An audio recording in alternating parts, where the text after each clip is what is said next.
আসসালামু আলাইকুম। প্রিয় দর্শক, জামাতের আমির ডক্টর শফিকুর রহমান একটা চমৎকার কথা বলেছেন। চমৎকার মানে আমার শুনে ভালো লেগেছে। উনি বলেছেন শহীদ এবং জীবিত মুক্তিযোদ্ধাদের সঠিক তালিকা হচ্ছে না কেন। উনি এই প্রশ্নটা করেছেন। তার মানে উনি একটা তালিকা চাচ্ছেন। কার চাচ্ছেন? যে জীবিত মুক্তিযোদ্ধা এবং শহীদ মুক্তিযোদ্ধা, মানে যারা যুদ্ধে শহীদ হয়েছেন তাদের তালিকাও যাচ্ছেন, যারা এখনো বেঁচে আছেন তারাও তালিকা যাচ্ছেন, যারা মারা গেছেন তাদের তালিকাও যাচ্ছেন। সবার একটা তালিকা, কিন্তু তার সঙ্গে একটা শব্দ আছে, সেটা হলো সঠিক। মানে একটা সঠিক তালিকা যাচ্ছেন। এই যে সঠিক তালিকাটা বলেছেন আমার খুব পছন্দ হয়েছে।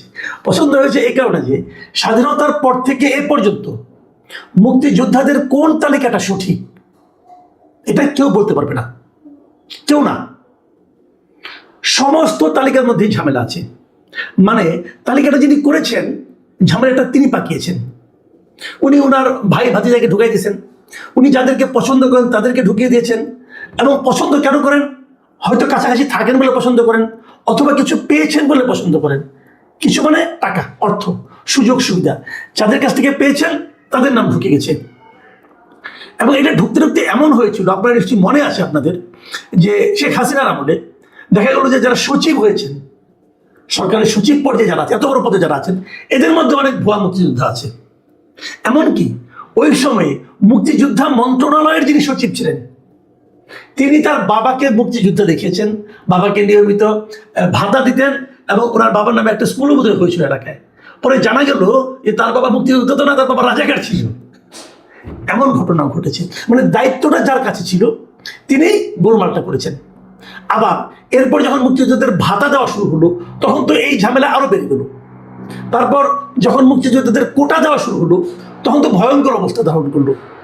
এবং যখন সেই কোটা তার সন্তানের কাছে যেয়ে পৌঁছলো, নাতিদের কাছে যেয়ে পৌঁছলো, মানে মুক্তিযোদ্ধাদের দাদা মুক্তিযোদ্ধা ছিল, অতএব চাকরিতে তার বিশেষ সুযোগ সুবিধা থাকবে, যখন এরকম হওয়া শুরু করলো, মানে পুরস্কার যখন বংশানুক্রমিকভাবে শুরু হলো, তখন বিপরীতে দেশে আন্দোলন হওয়া শুরু করলো।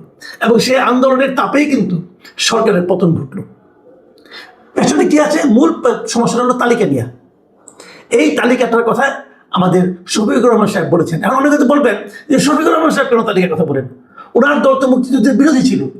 ভাই, ওনার দল মুক্তিযুদ্ধের বিরোধী ছিল, আমার কোনো আপত্তি নেই, আমি মানতেও রাজি আছি। জামাত মুক্তিযুদ্ধের বিরোধিতা করেছে, কোনো সন্দেহ নাই। ওনারা এটা স্বীকার করেন না, ওনারা এই জন্য ক্ষমা চান না। আমি মনে করি এটা ওনারা অন্যায় করেন। ওনাদের বলা উচিত যে যারা করেছে কাজটা আমরা তো করি নাই, আমাদের আগের জেনারেশন করেছে, যারা নাকি আমাদের দলের মূল হর্তাকর্তা ছিল, তারা কাজটা ভুল করেছে, তাদের হয়ে জনগণের কাছে আমি ক্ষমা চাই। এতে আপনার মান সম্মান যাবে না, বাট আপনার ইজ্জত বাড়বে। আপনার দাদা ভুল করতে পারে না, আমার দাদা ভুল করতে পারে না, আমার বাবাও ভুল করতে পারে, আমিও ভুল করতে পারি। আমি যদি কোনো ভুল করি, যে সেই ভুলটা আমি না মানি, না বুঝি, এর জন্য যদি আমার সন্তান আমার জন্য ক্ষমা চায় যে আমার বাবার ভুলটার জন্য আমি ক্ষমা প্রার্থী, এতে কি আমার সন্তানের কোনো ক্ষতি হবে? সে তো যা ছিল তাই থাকবে। বরঞ্চ আমি যাদের ক্ষতি করেছি, মানে আমার জন্য যারা ক্ষতিগ্রস্ত হয়েছে, তাদের যারা বংশধর, তারা এক ধরনের স্বস্তি পাবে, শান্তি পাবে। সমস্যা কোথায়? স্বীকার করে নেন না। যাই হোক, আমি ওই প্রসঙ্গে যাচ্ছি না। এটা ওনাদের জেদ, এই জেদ ওনাদের আত্মঘাতী জেদ আমি বলবো। যতদিন ওনারা এই জেদ দেখাবেন ততদিন ওনারা ক্ষতিগ্রস্ত হবেন। এটা বললে ওনাদের কোনো ক্ষতি হবে না, লাভ হওয়া ছাড়া। যাই হোক, এটা ওনারা করবেন না। কিন্তু যে কথাটা উনি বলেছেন, উনি কি বলেছেন আমি আপনাদেরকে একটু পড়ে শোনাই। আজকে বলেছেন, উনি বলেছেন মুক্তিযোদ্ধাদের যেটা তালিকা আছে, সঠিক হোক বেঠিক হোক, কিছুটা আছে। শহীদ মুক্তিযোদ্ধাদের কোনো তালিকা নাই। 656 জন নাকি ভাতা পায় আমি শুনেছি। এবং তিনি এটাও বলেছেন যে আমরা বলছি এত লক্ষ, তাইলে এত লক্ষটা রেকর্ড হচ্ছে না কেন? এটা তো সরকারের দায়িত্ব। এতগুলো সরকার এলো গেল, সবাই দাবি করেন যে আমরা মুক্তিযুদ্ধের স্টেক হোল্ডার, এই গুরুত্বপূর্ণ কাজটা করছেন না কেন? এটা করেন, ইতিহাসটা উঠে আসুক, ওই ফ্যামিলিগুলো গ্লোরিফাই হোক, শহীদের আত্মা শান্তি পাক। যে ওনার আরো অনেক কথা আছে, আমি এটুকুই বললাম।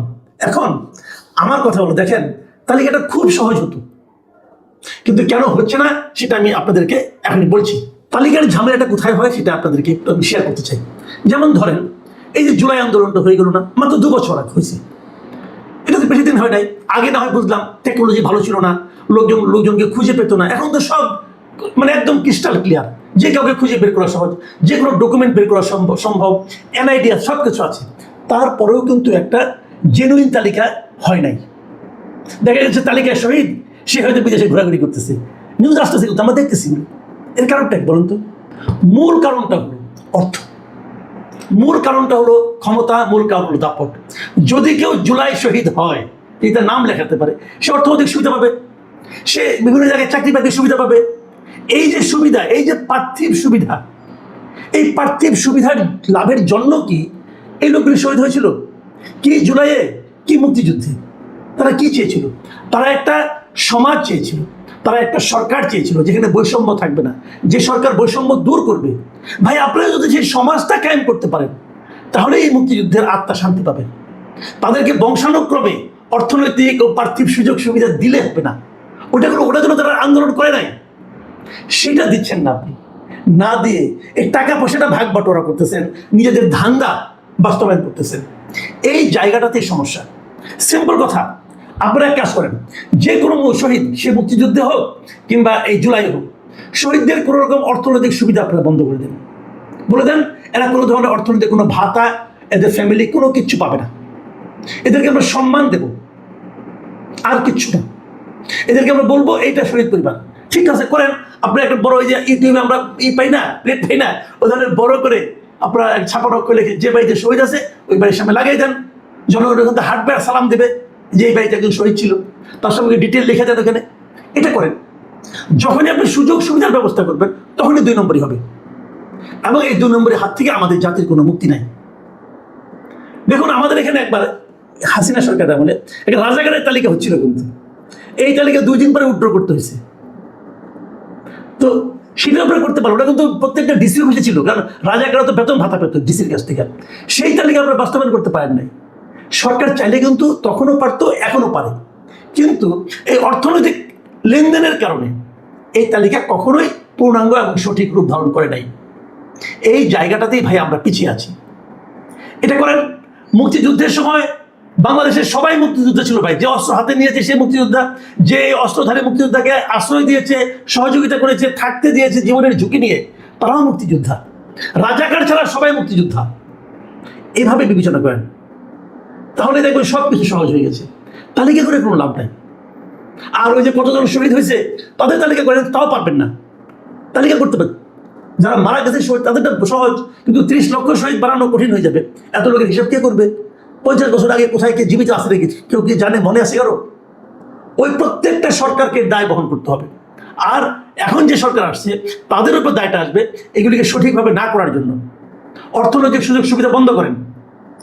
বৈষম্য বিরোধী আন্দোলন হয়েছিল, কোটা বিরোধী আন্দোলন হয়েছিল, সেই আন্দোলনের ফলে হাসিনা সরকারের পতন হয়েছে। এখন যদি আপনারা আবার সেই কোটা, আবার সেই বৈষম্য তৈরি করেন, তাহলে কিন্তু ওই আন্দোলন আর সফল হলো না। এই জিনিসটা মাথায় রেখে আমি জামাতের, আমি যে কথাটা বলেছেন, আমি ওনাকে সাধুবাদ জানাচ্ছি, এবং আমি সরকারকে বলবো যে উনি একটা তালিকা করতে বলেছেন, আমি তালিকা করতে এভাবে করতে না করি। যদি তালিকার সঙ্গে অর্থনৈতিক লেনদেনের ব্যাপার থাকে, সেই তালিকা অর্থহীন হয়ে যাবে। পারবেন না করতে, কেউ পারে নাই, আপনারা পারবেন না। আপনারা আপনার দলের লোককে ঢুকাবেন, আওয়ামী লীগের লোকগুলিকে বের করে দেবেন, লাভ নাই। আবার নতুন সরকার আসবে, তারা তাদের মতো ধান্দা করবে। এই যে ভোটের জন্য পকেট তৈরি করা, এটা কোনো কাজের কাজ না। বরঞ্চ যারা পৃথিবীতে এখন জীবিত আছেন তারা সবাই মিলে দেশটাকে উন্নত করেন, দেশটাকে ডেমোক্রেটিক করেন। মুক্তিযুদ্ধ অথবা জুলাই শহীদ যারা হয়েছে তারা সবার আত্মা শান্তি পাবে। প্রিয় দর্শক, আমি জানি আমার আজকের কথাগুলো অনেকেরই ভালো লাগবে না, কিন্তু আমি মনে করি এর কোনো বিকল্পও নেই। আল্লাহ হাফেজ।